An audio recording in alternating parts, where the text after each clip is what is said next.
Wilby. Wilby.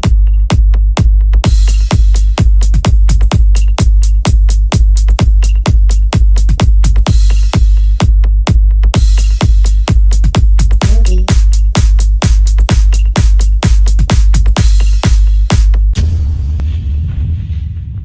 Wilby.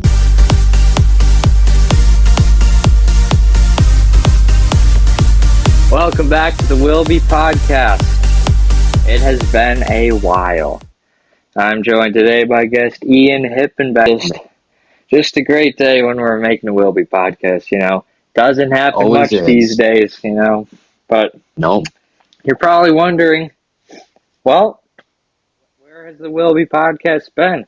It's been almost over a month since episode 5 which was very memorable, featuring Breck and John Warchek. Hopefully we don't have any more of those. Memorable, but not for the right reasons. Not in a good way, yes, Ian. Thank you for putting that into perspective there. That was a disaster. And after that, many Wilby fans were left grasping at straws for the next Wilby podcast. And I'm here to clear up some things today. So as you know, Wilby, he's the head of the channel, podcast host, all that jazz. He is on a leave of absence in Europe right now. So I don't know where in Europe. It could be Spain. It could be Belarus. It could be Portugal. France. Yeah. I mean, I'm not sure where he is, but he has earned the break. He's been working hard for quite a long time on this channel, putting in work every day. And you ask, well, Chase, why? Why is he putting in so much work? I mean, what are the results? There's maybe one video a week. Well, I'm going to be honest with you. Wilby, he is working on something big. Working on something very big. I don't know what it is, but he has informed me that it is quite large. And so, we will be revealing more on that later. So another thing that the Wilby fans have been asking lately, what in the frick has happened to the old Wilby channel? Well, I have an answer to that too. As you might know, YouTube has recently updated their policies, which don't allow people under a certain age to have a channel, which is really terrible. I mean, as we all know, Wilby is a young, budding superstar, and they just took that away from him. So, unfortunately, all the OG videos and podcasts and all was lost. But Quite unfortunate. Brighter days are ahead for the Wilby brand. We already have a new podcast, Wilby2213. Follow it on YouTube. Just hit the subscribe button. You could really use some support right now. 18 subs as of this recording, and we are gaining some traction in the algorithm. So, all right. That is where Wilby is headed. We're trying to put out videos every day. If you want to go check out some great content, go to the old Wilby channel. Have any ideas? Comment them down below, please. We are always looking for ideas. Or if any of you are YouTubers and you want to collab, we are open to that as well. So lots of opportunities in the future for Wilby. So Ian, yeah, it's summer. It's June 8th, something like that. Who cares? It's summer. What have you been up to lately? Well, I don't know. I've not been up to much. But yourself, I've just been relaxing, enjoying the summer. Enjoying the warm weather. As it should be. That is a great answer. Now, I have something to get off my chest right here. So, I'm home today. The Brewers, wow, they're going to start at 12 p.m., eat some lunch, watch the Brewers. I go to turn it on, but the game's on Roku. Why? Why is the game on Roku? I'm paying $20 a month for FanDuel Sports Network, and I haven't been able to watch 2 of the 3 games in this series. Think about Ridiculous. that. Just What are we paying for at this point, you know? we're paying for half the games. That's where, and then another thing, Stanley Cup Final. What's it on? TNT. No, why is it not on frickin' ABC or something where everybody can watch it? I don't want to be watching it on TNT. I want to be watching it on a very well-known network like ABC. Exactly. I agree 100%. The corporations these days just get wanting a bit too much. Pretty soon they'll start losing viewers. Hands too far in the cookie jar. But that's all I have to say about that matter. Roku, if you're listening, stop. Take that Please. as you will. Yeah. Or FanDuel Sports, if you're listening, why don't you put every darn game on your channel where you're supposed to have all of the Brewers games? Exactly. I feel you. I feel you there. It's ridiculous. With that being said, Ian, it is time for the Wilby Challenge. All right. I could not be more ready right now. You have no idea. It's been a long time since you were on the pod. It was It was technically only 1 episode ago, but it has been months. Mm-hmm. So, for today's Wilby Challenge, I'm going to give you some blind rankings. And here is the first category. We have summer activities. Okay. All right. I'm locked in. For those of you who don't know blind rankings, I give Ian a category, and then he has 5 spots, 1 through 5, to put them in, but he does not know what is coming next. So, Ian, your first summer activity, watching sports. Ooh. Summer, pretty good month, or pretty good season for sports, Yes. You got a lot of the finals going on. Ah. A lot of the ends of seasons. You got the NBA finals.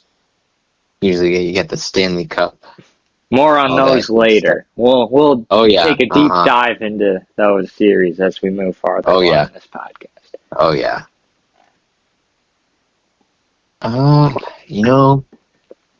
I do think that there are better months for sports, for watching sports. Especially in July. July sucks. Yeah.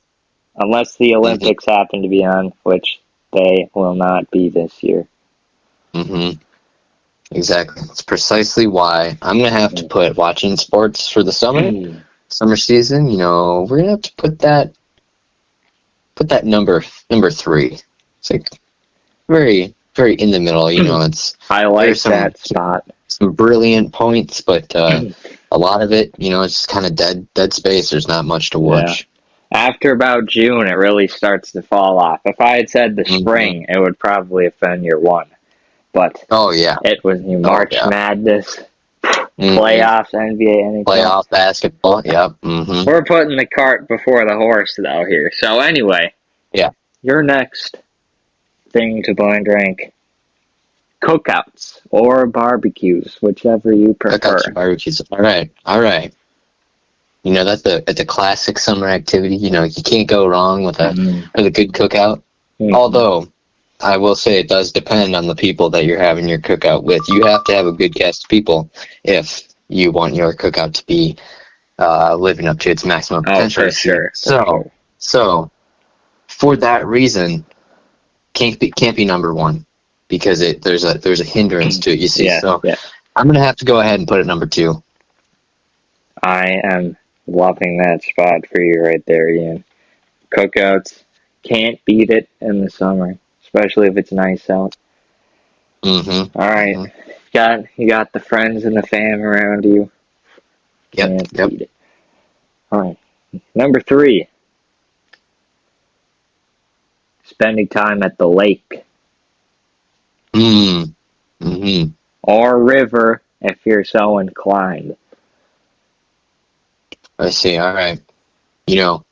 Great act. There are so many. It's kind of an umbrella. There are lots of things that fit under it you can do when you're spending time at the lake. Mm-hmm. It's got a large variety of activities that could fit into it. It's not much that can really go wrong when you're spending time at the lake. Unless you drown. That's why you wear life jackets. So. Yeah. Safety first. Safety first, everyone. Yes. I'm gonna have to go ahead and put that. I'm gonna have to go ahead and put that number 1, just because of the sheer variety of what fits under that category of thing. You know what I'm saying? Exactly as I would put it. Can't beat spending time on the lake. Your 4th blind ring. You have 4 and 5 available, I believe. Mm-hmm. All right. Yard work. Oh, it's gonna be 5. Oh yeah. Yard work. It can't. Sometimes it is nice to just get it all done. You're doing physical activity and good for your mental health. Physical activity. Stuff like that. Getting your exercise in. But there are times when you simply do not want to do it, and you have to just get it done, and you really don't like it. So, because there are points where you don't like it, I'm gonna have to put it number 5. I feel like there's better. All right, that is besides mowing the lawn, there's not much fun stuff in there to do. No. But if you've got a big lawn with a push mower, even that's not fun sometimes. Mm-hmm. All right, to round out your list, you had eating ice cream. I'm pretty happy with that list. It's a great list, I must say. I might have to go ahead and say that's a perfect list right there. Yeah, I think it is. Because eating ice cream, it's enjoyable, but can't spend as much time doing it, Yeah. Because especially if you got the lactose intolerance, unfortunate. Yeah. But, some people, they might. If you're lactose intolerant, please drop a comment, and we're sorry for you, because that sucks. That is unfortunate. Yeah. Well, that has been our Wilby Challenge blind rankings.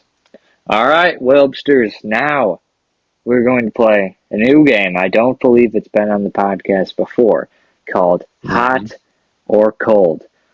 Basically, how it works is I'm going to give Ian a category, and then he has to guess. And if it's close to the answer, I'll say hot, and if it's not, that's cold. Okay. So, Ian, today your category is summer foods. Okay. All right. Let me just get my word down here very quickly. All right. I think I've got a pretty good one. All right. What is your first guess? I'm gonna start off with a safe first guess and guess ice cream. I'd consider that hot. All right, I see. You're not there, but you're making progress. All right. Popsicles.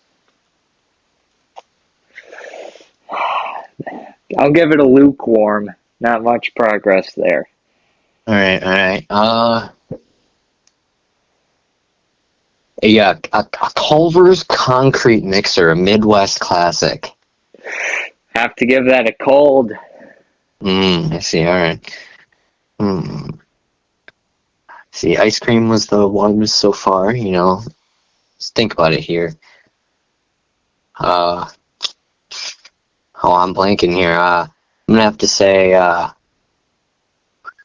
throw a shot in the dark and say ribs. Doesn't really. That's cold. Yeah. I hate to say it, but Root beer floats. can't give it to you another cold. This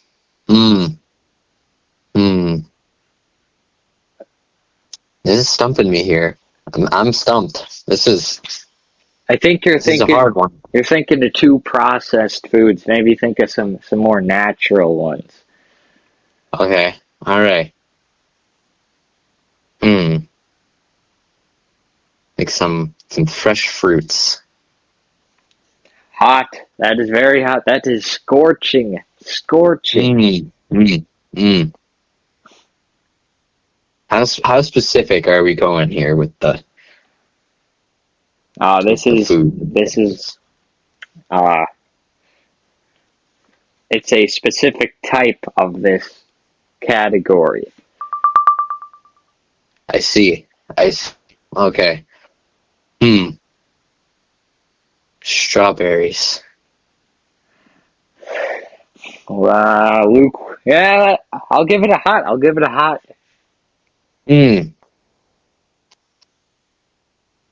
Raspberries. Cold. Raspberries. Cold. All right. We're going. The margins are pretty thin right now, so I'm really being tight. All right. I see. Strawberries is hot. I see. All right.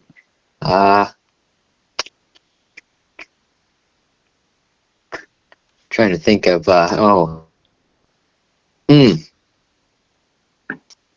Blueberries. I throw another. Cold. All right. Moving farther back. Watermelon. Bang! Yeah. All right. That makes sense. That makes sense. That is a. I don't know how I didn't guess that early. That is a classic summer food. Wilby fans, the correct answer was watermelon. Comment if you got that down in the comments below. All right, it was another great round of the Wilby Challenge, but now it is time for what most people have been waiting for. Some sports talk. Let's go around the leagues. All right. And cover both the NBA Finals Game 1 and the Stanley Cup Finals, first two games of that series. We will get you all the analysis you want. Let's start with the NBA Finals. Ian, what were your thoughts on the start of this game? I'm thinking that it was quite a sloppy showing for both teams, in my opinion. I don't think either team played very well. It was I think both teams honestly crumbled under the pressure in game one. On the Thunder, Jalen Williams, I am not the biggest fan of the Thunder. However, I do like Jalen Williams. Hard to hate Jalen Williams. Love J-Dub. He couldn't get anything going in that game one. He was quite frankly, he was cold as a hipster's nose. If you catch my drift. I catch your drift. And Chet could not do a single thing out there. He was a liability. I would have rather had Isaiah Hartenstein out there in place of Chet. Obviously, some bright spots for the Thunder, include Shai Gilgeous-Alexander. As poor as the shooting performance was, he did consistently look as though he was the best player on his team, consistently carrying them throughout the night, even with his foul baiting troubles. Yeah. On the Pacers side, honestly, quite happy with the contributions of Andrew Nembhard. Not a player you really think about to game plan around, but he was he was getting things going when the Pacers needed him, and I can't admire that. Pascal Siakam, obviously, most likely the brightest spot on the Pacers so far, as Tyrese Halliburton, other than his game winner, which honestly I did find rather amazing. I didn't like it, but I suppose I liked it better than if the Thunder would have won. But that's besides the point. Tyrese Halliburton has not looked as though he will be the best player on the Pacers team going into the next games. Obviously, he did hit that game winner. However, I do think that Pascal Siakam being the more consistent scoring option will lead the Pacers to more success than they would find if they were using Tyrese as their primary option for scoring. Yeah, you mentioned it was a sloppy game. Pacers 19 turnovers in the first half. Absolutely ridiculous. They were just not a way to play winning basketball. Yeah. I mean, the Thunder were in control the whole game, but they could not capitalize on the turnovers. They only had like 10 points off of turnovers on 25 of them, which is just not how you win a championship in today's NBA. You have to play defense and you have to capitalize off that defense. But yeah, like you said, Tyrese not looking too good before that game winner. No.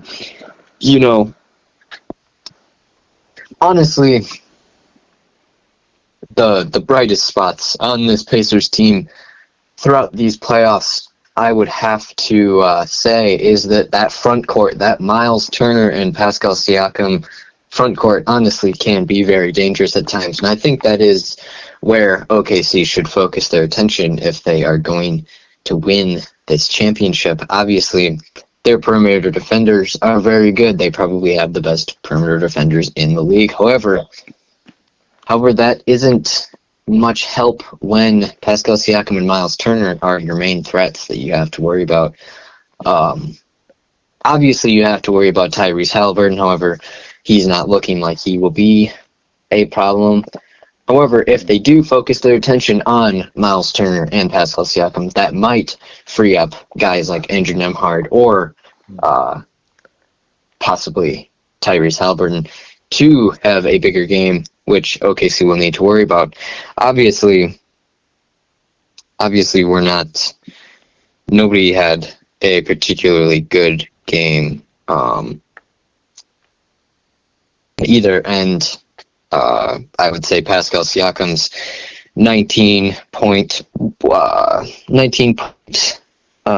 10 rebound, 3 assists, 1 block game would top the charts as the best for the Pacers. But it will be interesting going into game 2 to see how things shake out. Yeah, that game could have gone either way. It was just Pacers leading for 0.3 seconds. You can't repeat that. We keep saying you can't, but I don't know. Not in the finals against this good of a team in the Thunder. Oh, no. Alex Caruso actually had a brilliant defensive performance with 3 steals and 2 blocks. Honestly, I think one of, if not the most important factors in this finals is Alex Caruso and players like Cason Wallace and Lou Dort, who are the backbone of what the Thunder do as a team. If those players cannot show out at a high level, I don't think that the Thunder will be able to overcome the Pacers. This series could go either way. Obviously, the Thunder are a very stout defensive club. They put a lot of stock into their defense going into games. However, this can't work at a high level, then they will not be able to contain this Pacers high-octane offense. Yeah, and the Pacers, they just need to keep it close. We've seen them make a ton of comebacks this postseason. All they have to do is be within 10 with 6 minutes left on the clock, and they're still right in the game. But yes, because we know what team is better in the clutch in these sorts of moments. Obviously, it's going to be the Pacers. They've shown us throughout this playoffs, even with their incredible luck, they've managed to show us that they are a extremely clutch team. We can't ignore that. Obviously, had Tatum not been injured, we might have seen a very different championship here, which would have been interesting. Honestly, I would have preferred to have a Celtics Thunder championship or a Knicks Thunder championship. However, that hasn't happened, obviously. The Pacers have made it with, honestly, quite an impressive playoff run. We can't ignore that. yeah, It's been a wild ride with the Pacers hitting, four? yep. Tyrese alone has hit 4 game winners in this playoff run, if I'm correct. Yeah, and as a fan of the Bucks, when he had the ball at the end of Game 5, I just knew he was going to put it in the net. Yep. You can kind of just feel when that's going to happen. I mean, we had Giannis covering him and everything, but there's just doesn't feel like there's a shot. No, honestly, that Bucks series was probably going to go in the favor of the Pacers regardless. They work better as a team. The Bucks are old and slow these days. Giannis had to carry throughout the end of the season. Although, if we talk about the Bucks for a second, their starting lineup in those games should have been including guys like Gary Trent and AJ Green and Kevin Porter Jr. Obviously, Brook Lopez needs to go. We cannot have a center that moves so slow. Even with his defensive ability, he's too much of a liability at this point.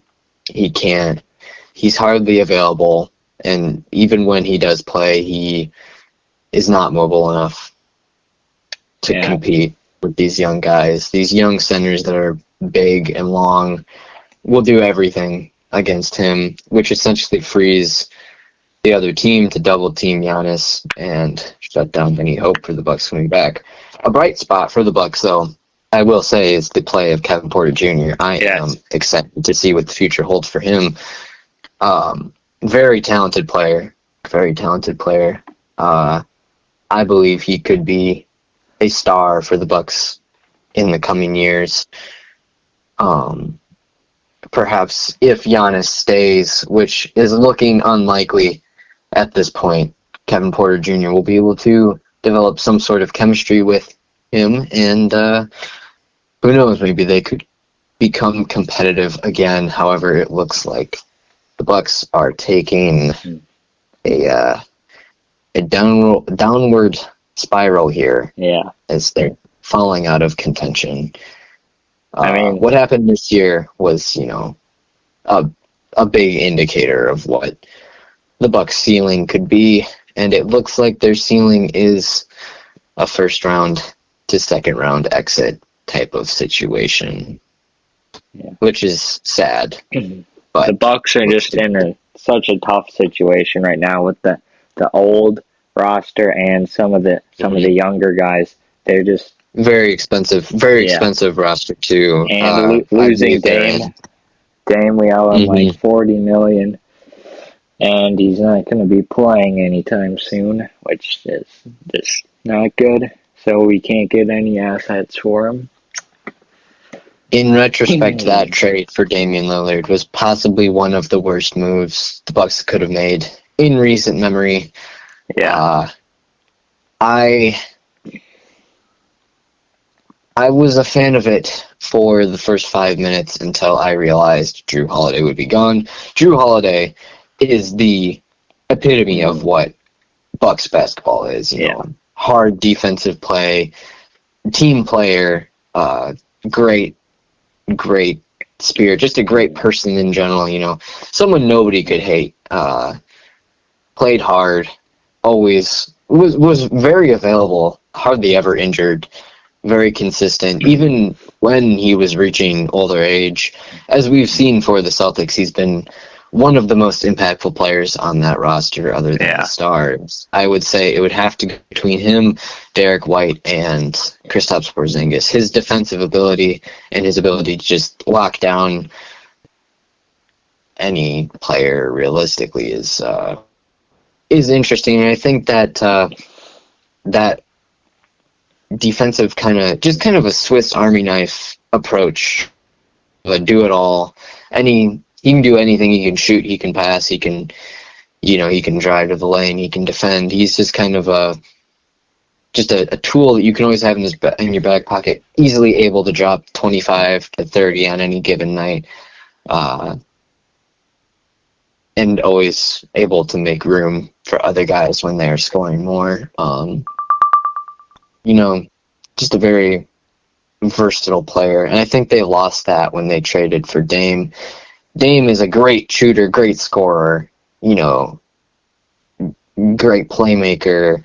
However, it's not as consistently available or consistent in general as Jrue Holiday is. And I think losing, because Dame is, while he has come farther with his defense, he's nowhere near Jrue Holiday's levels. Yeah.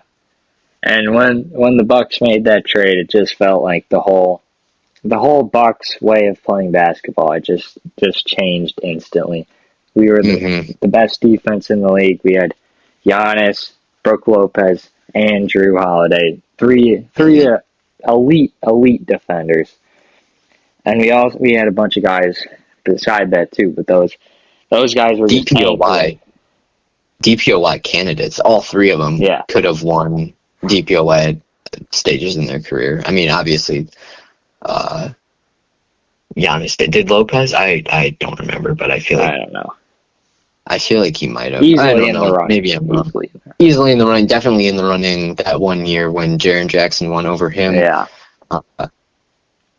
And, Jrue Holiday could have probably won it almost any year of his career if guard defense was as considered as prominently as it is today. They just everything. They had two guys that can score whenever you need them to score, but they can't work together in Dame and Giannis. They had a hard time. Like, the chemistry was destroyed in the team. Yeah. And then I think, even more so than the Dame trade, the thing that really wrecked that team was the firing of Coach Bud and the hiring of Doc Rivers. Yeah. Just doesn't make any sense.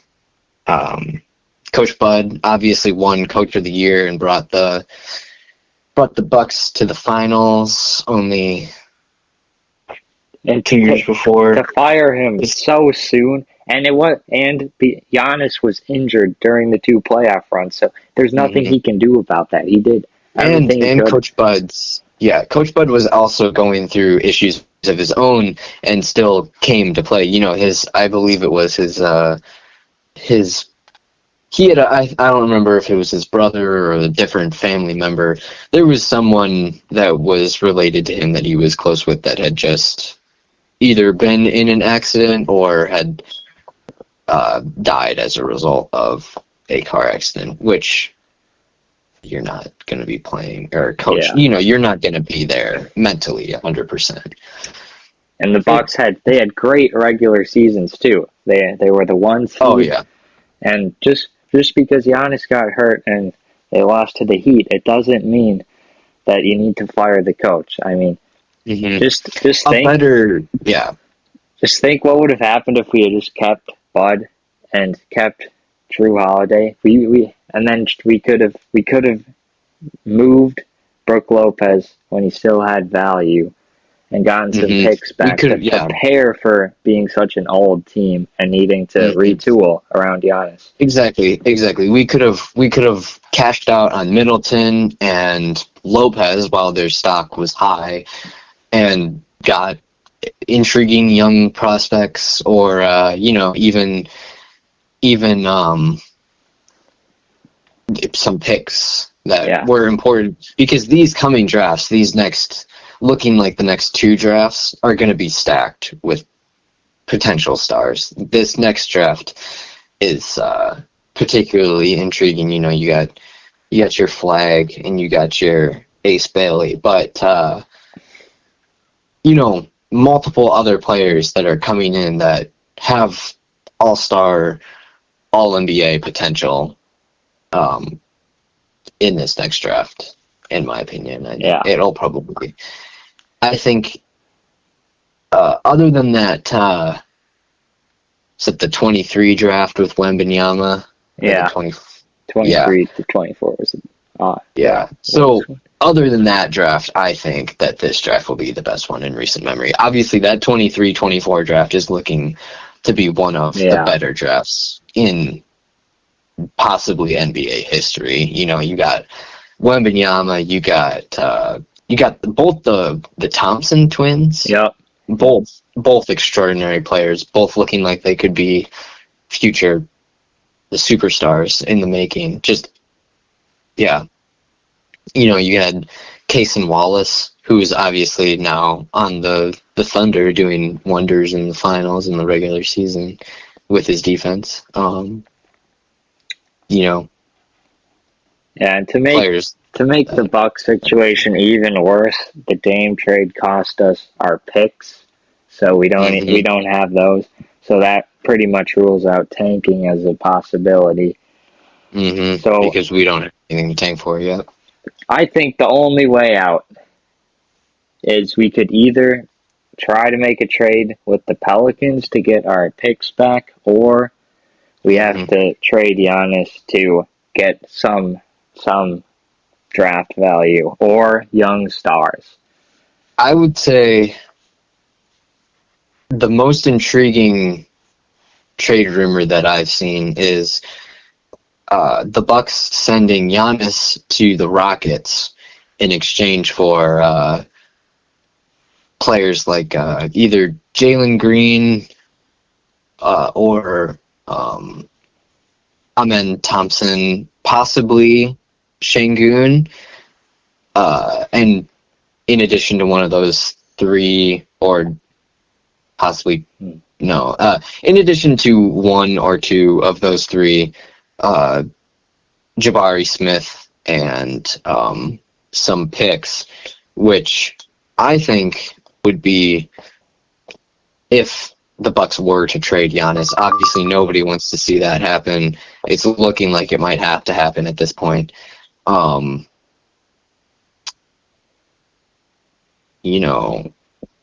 If that does have to happen, Houston would be an interesting place for Giannis to go.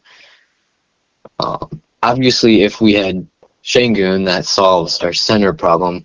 We could potentially get rid of Lopez. It's an intriguing thing to think about. Yeah. It's just a bad place to be if you're a Bucks fan. Yeah. Very, very stuck in a state of mediocrity that won't get better for a while. Yeah. So, obviously, there's some hope in the likes of Kevin Porter Jr., players of that nature. Yeah. Like Jericho Sims might take a leap and become a starting caliber center over even Brook Lopez as he gets older. Brook Lopez could, be a mentor. Yeah. Be a mentor to Jericho Sims. It's just it's a whole situation that's not ideal for anyone. All right, let's talk about something more positive. Bucks just put a frown on my face right now. So not loving it. So let's give our predictions for tonight's Game 2 of the NBA Finals. Ian, who do you have? You know, I honestly could see it going either way. I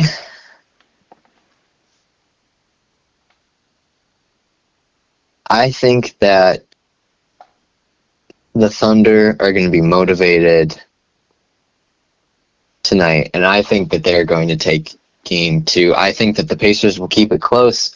I think that the Pacers will have an opportunity to bring it within reach, and then the Thunder will prevail in the end. I'm going to go Thunder by 7 points. Yeah, that's what I'm thinking too. Because if you're the Thunder, you cannot lose the first 2 games at home. There's no chance you can come back.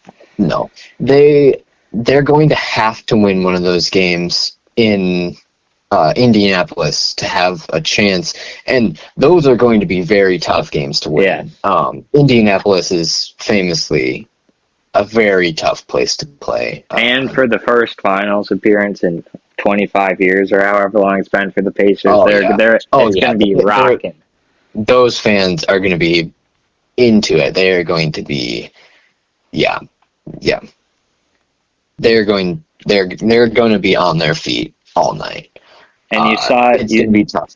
You saw it in the Nuggets series when the Thunder lost the tough game to the Aaron Gordon buzzer beater. They came back and they played great, and they just blew out the Nuggets. I think a similar thing's going to happen tonight. Yeah. I think that this series is going to take a similar trajectory to that Nuggets series. I think that Nuggets series is a blueprint for how I think the Nuggets series is a blueprint for how another team can beat the Thunder. I think that the Nuggets exposed some of the Thunder's weaknesses in that series.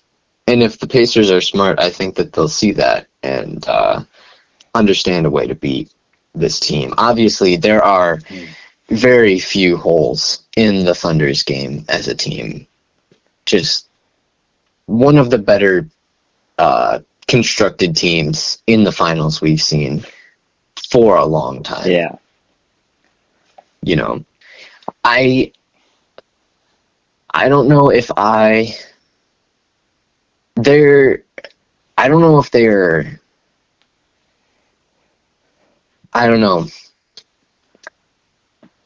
That, I don't know if I'm willing to say that they're as good as that Celtics team that won last year. That team was just stacked. That would be an interesting series, last year's Celtics versus this year's Thunder. I'd like to watch that. That would be a great series to watch. I think that the combination of Tatum and Brown plus the added help from Porzingis and Derek White and Drew Holiday I think it would be too much offense for the Thunder to overcome. Yeah. You know, I think it's just too much pressure because, you know, Jaylen Brown and Jason Tatum are two of those, like, Swiss Army knife type of guys that can just do everything. And, yeah, I just think that OKC wouldn't be able to handle that, especially because of the shooting from Derek White and Kristaps Porzingis. I think that if Porzingis was able to drag Hartenstein or Chet out of the paint, the Celtics would have a really easy time driving, especially Tatum and Brown would have a really easy time driving and getting easy buckets at the rim, or, you know, kicking it out to a shooter and draining some threes. Mm-hmm.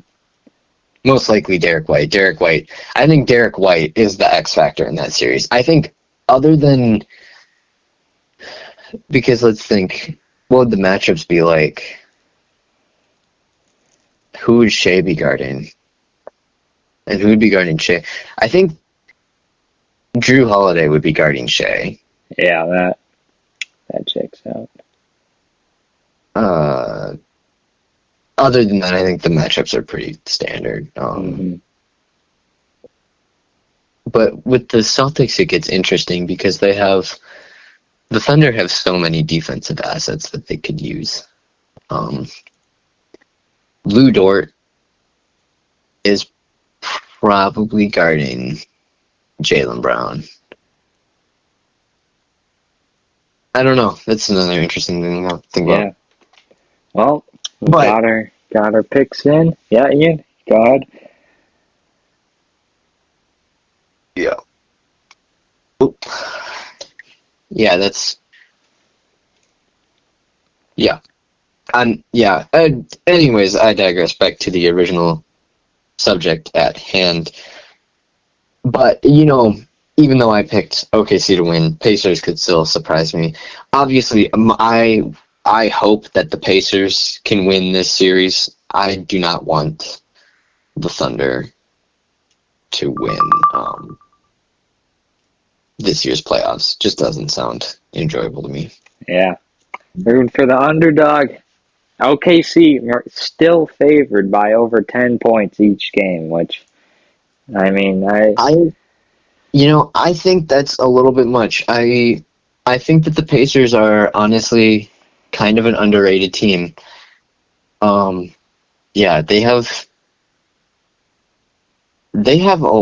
some players all over. They have you got TJ McConnell on the bench bringing the energy every game. Yeah, and Siakam, he's won a championship before. He knows what it's like. He's got experience. I think that Siakam's experience is one of the things that the Pacers have going for them a lot in this series, because the Thunder team are a great team, but they're also young and inexperienced, which I think will lead them to have some more trouble in the bright lights of the finals. All right, there's our takes on Game 2. It's time to move over to the Stanley Cup Final. It's all tied up. Edmonton won, Florida won. Ian, have you been watching the series at all? I caught the game that Edmonton won. Played some beautiful hockey. Oh, yeah. But one of the most entertaining starts to a cup final I've seen in a while. Both overtime games. You got the Draisaitl game winner in the first game, and then Marchand last night.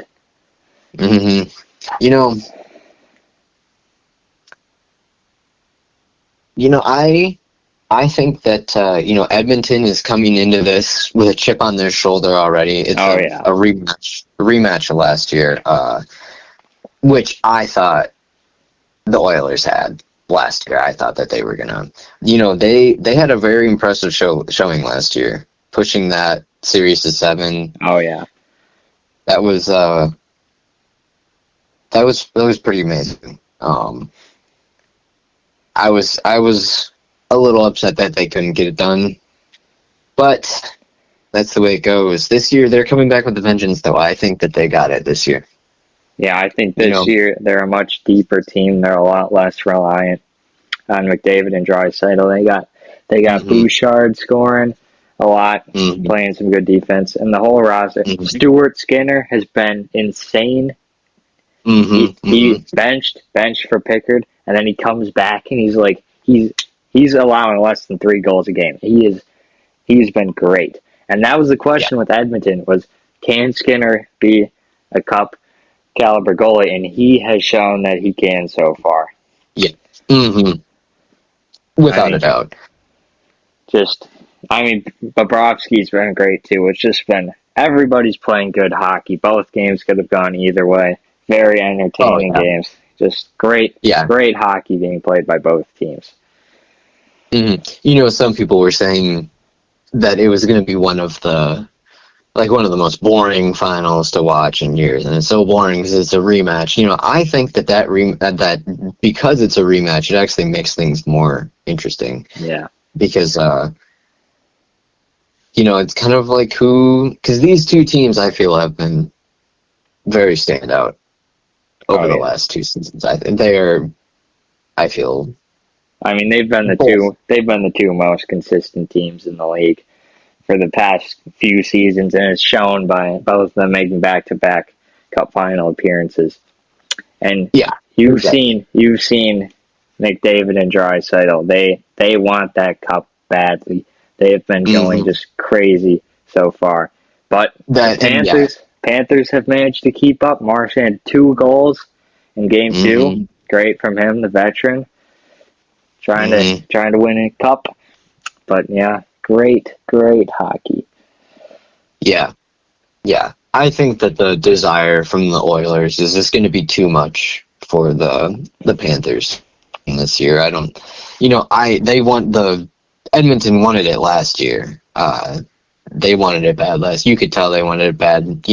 They came back from that unbelievable deficit to tied up the series.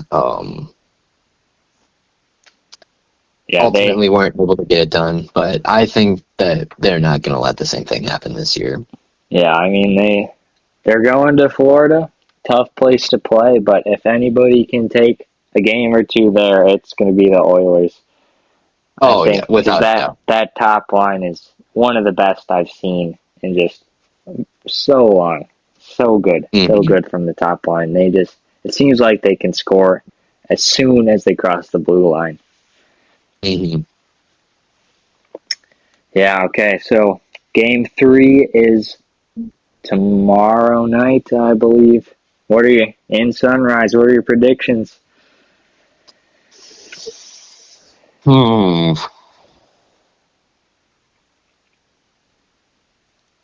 mean, it's like the same thing with the NBA Finals. It can go either way. Both these teams are great. I'm gonna go with the Oilers winning.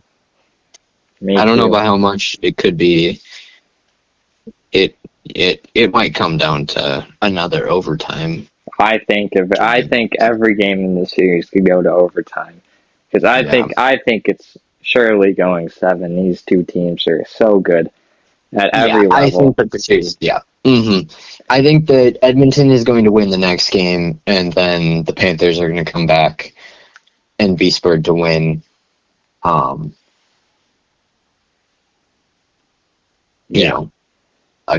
Another game. Game 4. So, I just think Skinner's been great. The Oilers have been great. I mean, so have Bobrovsky and the Panthers. But I think tomorrow the Oilers are going to come in and they're going to take a 2-1 series lead by a score of 3-2. It's not going to go to overtime, but the Panthers are going to have some chances there at the end. Yeah. That's a good prediction. I like that. Yeah, but great. We'll see if the Game 2 of the NBA Finals can match the entertainment value of Stanley Cup Finals so far. I don't know if it will. I hope it does.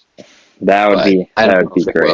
Because coming into this NBA Finals, you didn't know if it was going to be a great series. It had the most blowout potential, maybe. Some people would say. Yeah, I think most people thought that it was going to be a very boring series. I think that most people thought it's kind of going to be a repeat of that 2023 Nuggets. Yeah, that was not fun. Obviously, it was well deserved. That Nuggets team was amazing. Yeah. Not a fun series to watch if you weren't a Nuggets fan, especially. When I am a Nuggets fan, I'm a very big Nikola Jokic enthusiast. Obviously, he should have won the MVP this year. Doesn't make any sense why he didn't. The voter fatigue is just... Yeah. It's all about narratives, too. Jokic easily should have won this year, but the league and the media doesn't want Jokic to have the same amount of MVPs as, these other legendary players because, I mean, he's clearly the most valuable. Without him, the Nuggets probably don't make the play-in without him, to be honest. No, the Nuggets are a lottery team without Jokic. And it's actually supported by some of those advanced statistics. Like when Shea is on the floor, the Thunder are great. They're a league best. With him on the floor, they're plus, like, I think it's like they're like plus either 16 or 17.5 points with Shea on the floor, and then without him, they're plus 10, which is still very good in the league. That's still like top. I don't know if that's league leading, but it's still like, no, I think it is. That's still league leading even without Shea on the floor. It's like league leading to top 5 or 10 in the league without Shea on the floor. I mean, and when Jokic goes to the bench in the playoffs, that's when the Nuggets, the lead starts to shrink. Exactly, and he has to be playing the whole game. They're with Jokic on the floor. They're plus. I think they're plus 9.75, and then without him on the floor, they are. I need to get the. I have it somewhere. I believe without him on the floor, they are. Something like minus, like without him on the floor, there's something like minus 10 to minus a very big number, a number which puts them only above the Washington Wizards, which is honestly insane. That's a 4 seed we're talking about. That's not some play-in 9 seed. That's the 4th best team in the West. Mm-hmm. I mean, being carried by one person. Yeah. Like, literally, if he was not on that team, they would be at the bottom of they could be drafting Cooper Flag if he's not on that team right now. Exactly, because the Western Conference is the tougher conference. It always has been the tougher conference, but especially this year, it was an incredibly tough conference. And for the Nuggets to reach the 4 seed with, with the personnel that they had, MPJ, his back and shoulder, have been messed up for a while. And then, obviously, Jamal Murray, as good as he is inconsistent. They don't have that defensive presence that they had with KCP, even though Christian Braun and interesting young players like PJ Watson and Julian Strawther are starting to contribute to the team. They're not near the level of play that KCP was at when he was helping the Nuggets with that championship. Yeah, it's unfortunate. Yeah, Jokic almost carrying them to the Western Conference Finals. That was ridiculous. He was the only one. He was getting beat up that entire series. The whistle was not even though in a lot of the more fouls were being called on the Thunder. There were still way more fouls committed by the Thunder than by even that were called. Like Alex Caruso, I'm a fan of Alex Caruso. I like the way that Alex Caruso plays, but when he was guarding Jokic, he was fouling him almost every possession. Just because he's shorter than him doesn't allow him as a defender to essentially have his hands all over Jokic every possession. Jokic also wasn't getting the type of calls that Shea was getting. It was ridiculous. And for the people who say that Jokic had some bad games in the series, I hate to say it, but his bad game is 19 points, 8 and 7. I mean, and the Thunder were putting all of their best defensive pieces all over him because nobody else on the Nuggets roster can do anything. No, they were stone cold. His second best player was Aaron Gordon, and as amazing as Aaron Gordon is, I think he's probably one of the best role players in NBA.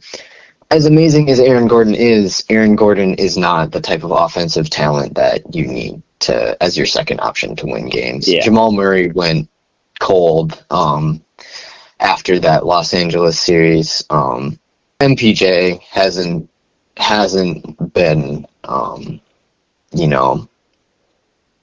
reliable offensive piece for years. And after that, who do you have? The ghost of Westbrook. You have Christian Brown and Julian Strawther after that, and that's like nobody.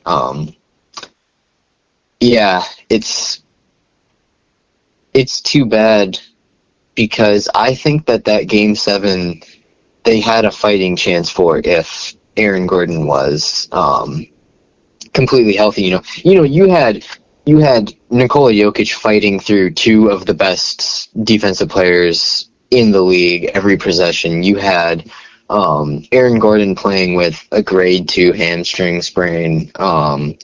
You had MPJ dealing with back injuries, and Jamal Murray playing with an illness of some kind. Mm-hmm. There was really no chance in that Game 7 for them, but I think that they could have challenged at least if they were all healthy. Yeah, just a shame. Shame that Shea won the MVP. Yeah. Even that series in and of itself demonstrates why Jokic should have won MVP in the first place. Without him producing, the Nuggets were losing by wide margins every single game. It was not close. They were getting crushed. Jokic couldn't do anything. Yeah, and if you want to talk about value, how about Giannis? Without him, the Bucks are probably the worst team in the league, and especially if Dame's out. Yeah, it's not even with Dame in. They're not. It's like not. It's hardly close. They're essentially the Wizards, but without the young talent that can actually move. Yeah. They're just like old. Yeah. It's too bad,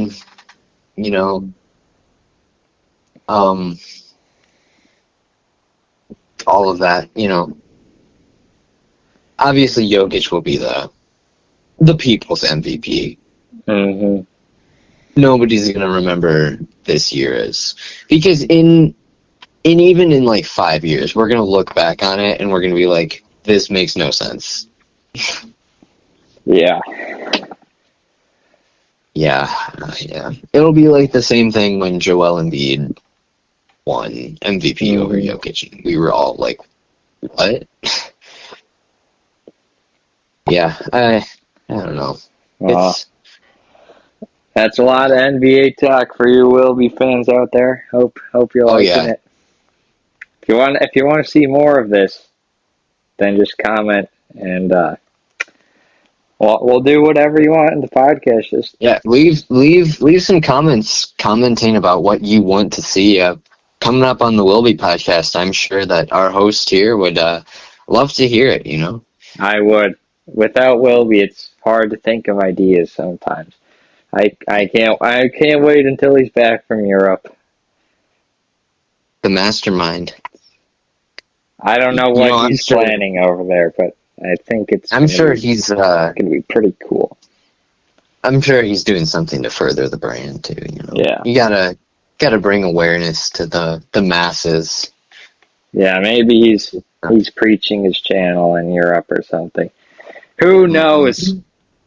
Hey, if Could be anything. any Wilby fans live in Europe, try to see if he's nearby.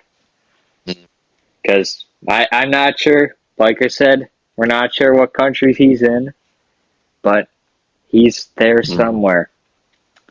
And let's just go over some shout outs. First of all, everybody who has subscribed to the new channel, thank you. We're trying to get it, trying to rise Back from to the ashes, glory. so to speak. Yep. Like a phoenix. Exactly. And all of you who have subscribed have really made that helpful. And also, all of you who have spread the channel to friends or family or whoever, just building up our viewership is just great. And also, Lil Jelly, thank you for always commenting on the videos. And hey, I'm hopefully get some more Wilby analysis, maybe on this podcast. Who knows? Yeah, I would love. I know, as a viewer and contributor to the Wilby podcast, I would love to see more. More Wilby ranking style videos, Yeah. Wilby analysis videos from Lil Jelly. Just amazing content creator. We'll put Maybe we you could in get some we'll put collabs. you in our description, Lil Jelly.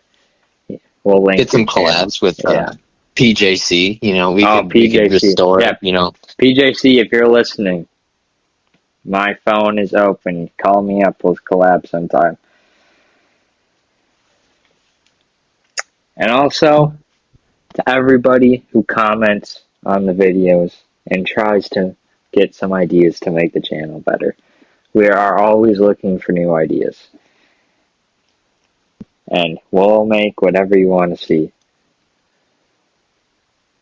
So, thank you to all of those people. Wonderful. Chase, I was actually wondering something, Yeah. If you have further shout outs, I can. No, go ahead. I was wondering, there's another brilliant new podcast that has been emerging, one would say. Oh, yes? It was in the woodworks for some time, through the late parts of May, it's got a little something called Los Cincos Cryptidos. What is that? That sounds interesting. It's funny you should ask. Actually, that was another podcast, featuring these five fine fellows. A little alliteration for you there. Wow. Where, exactly. I'm very, very well educated. What I'm hearing. Yep. That was a podcast where these five fine fellows they got together and they discovered cryptids and monsters and all sorts of stuff like that. It was really well researched. I was wondering if there would be a possibility of a Wilby Los Cincos Cryptidos collab in the future. I think that would be an enthralling idea, or it could be, it could turn into, they could be adopted by the brand. I think that would be a fantastic marketing move from Wilby to have another podcast where he might not be the host, but it can be under his brand. That is a great idea. I don't know. I was just thinking about that. I thought you might like to hear it. Wow. That's great. How do I get in contact with these fine fellows? Well, we will talk about that after the show is over, Okay. That we'll discuss this further later, I was actually one of the contributors of Los Cincos Cryptidos. Nice. I was actually a host. It was a real good time. We had we had guests from all over. It was a real fun time. Wow. I'll have to talk with them about that. That sounds like a great opportunity to grow both with the Wilby brand and the Los Cinco Scriptidos brand as well. I think that it would be a swell idea. You could have the Wilby podcast where Wilby is, more once he gets back from his extended leave. The Wilby podcast where it's more Wilby focused and more Wilby inspired, but then under the Wilby brand, almost like a branch of the Wilby podcast, you could have Los Cinco Scriptidos, or it could be adapted, where there's a talk about anything those five. Yeah, exactly. Yeah. Exactly.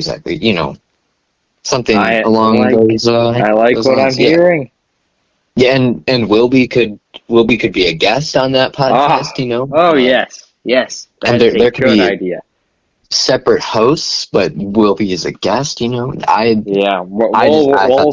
throw it on the whiteboard for sure.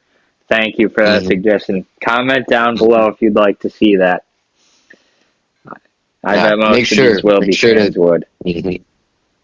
I was guessing that they might. I think that the Wilby fans want more.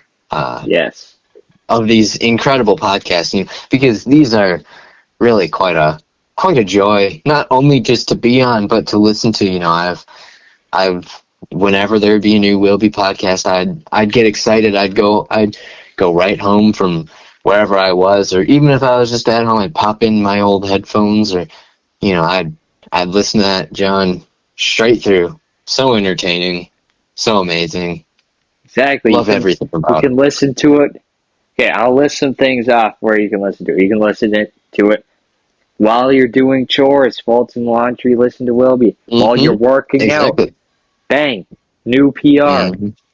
While you're in school and you're doing probably math because math sucks, or bio, you can listen to the Wilby podcast. You could listen to it while you're riding your bicycle to the ice cream shop. You could just be laying on the grass outside listening to the Wilby podcast. You could listen to it with your friends while you're playing some Guau Ball. Yes. I mean, you could literally listen to it while you're riding a spaceship to the moon. That's how universal the Wilby podcast is. So, if you're looking, if you're like, wow, this thing is boring, or this thing is awesome, you can add Wilby to it, and it'll just get exponentially better. So, those are some great reasons to listen to the Wilby podcast. I know I love it. I know Ian loves it. I know all the past guests have loved to be on. If you want to be on the Wilby podcast, comment down below. We have openings. We have you could easily get on the Wilby podcast whenever you want. It's just a simple phone call, maybe an hour and a half. Boom, you're famous. You're on the frickin' Wilby podcast. Let's go. Just great vibes all around now. Yeah, Chase, I actually had a question that I think will benefit Wilby podcast enjoyers and fans alike. Certainly. How frequently are these new Wilby pods going to be uploaded? I am glad you asked. So, the plan right now is we are trying for one podcast a week. We'll probably post that Sunday, Monday, somewhere around there. You're going to work. It's Monday morning. Pop in the Wilby podcast. Bang. Brighten the day. So, but if you guys, the fans, are enjoying it, we can certainly do more. We can do live podcast, video podcast, whatever you guys want. That is an intriguing idea. I would love to go on the Wilby live. So you guys have to get us to 50 subscribers so we can do that. Exactly. Yeah, I think a Wilby live would be incredible. We could do it. We could do it in the park. Get some Get some random people to do some segments on the show. Get some ice cream. Do some interviews. Exactly. Yeah. Do some. Yeah. Have a special Wilby style video where we do some interviews of people for the Wilby podcast. I think that would be great. Hey, I would love to contribute. If you're walking around the streets, just stop by. Maybe get on a segment. Hey, always great to be on the Wilby podcast. Mm-hmm. Ian, you're the first guest that's been on here twice. How does it feel? It feels great. I love contributing to this podcast. It's quite an experience. Every time I enjoy myself. Both times have been great. It's quite an experience. Anybody that wants to be on it should comment down below and reach out to the Wilby Pod. Individuals that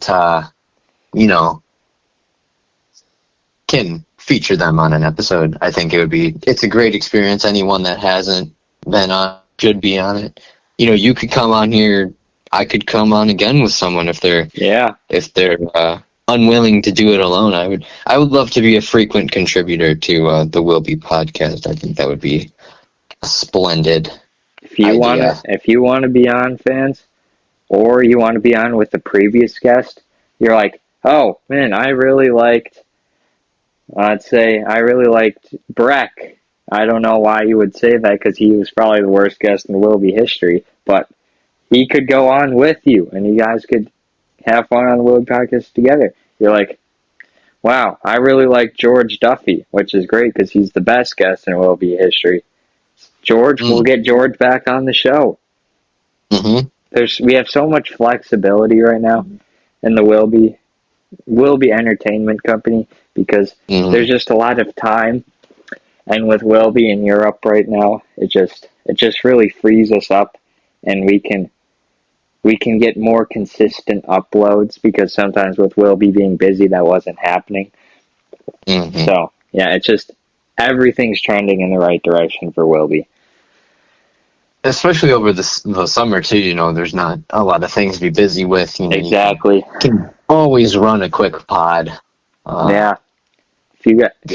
I've also been toying with the idea of doing a podcast on the boat while fishing. If fans would like to see that, we can certainly make that happen. That is a good idea. Yeah, maybe get some fishing content on the channel. I love fishing. Lots of people who watch the channel love fishing. Just whatever you guys want, we'll make it. Sounds great. Well, Ian, thanks for being on the podcast. It was a pleasure having you. Oh, the pleasure is all mine. I had a great time here on the Wilby Pod. I like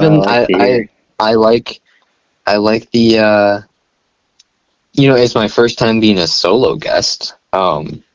Like the new atmosphere, I like the new format. It's very chill, it's very low key. Yeah. No pressure on the Wilby Pod. You just come on here and just let your mouth move and just say whatever. Unless it's vulgar or inappropriate or degrading to some groups of people. We don't like that here on the Wilby Pod. But otherwise, all inclusive. Yeah, unless it's a Chicago sports team or something, then you can that doesn't even. Yeah. Yeah, that doesn't even signify as a. That's Dylan Durham. Sorry about that. Yeah. Oof. Yeah, but great first episode back. I'm really pleased with how everything's going. Thank you, Ian, for being on. Yeah, thank you for having me. I had a wonderful time. Yep.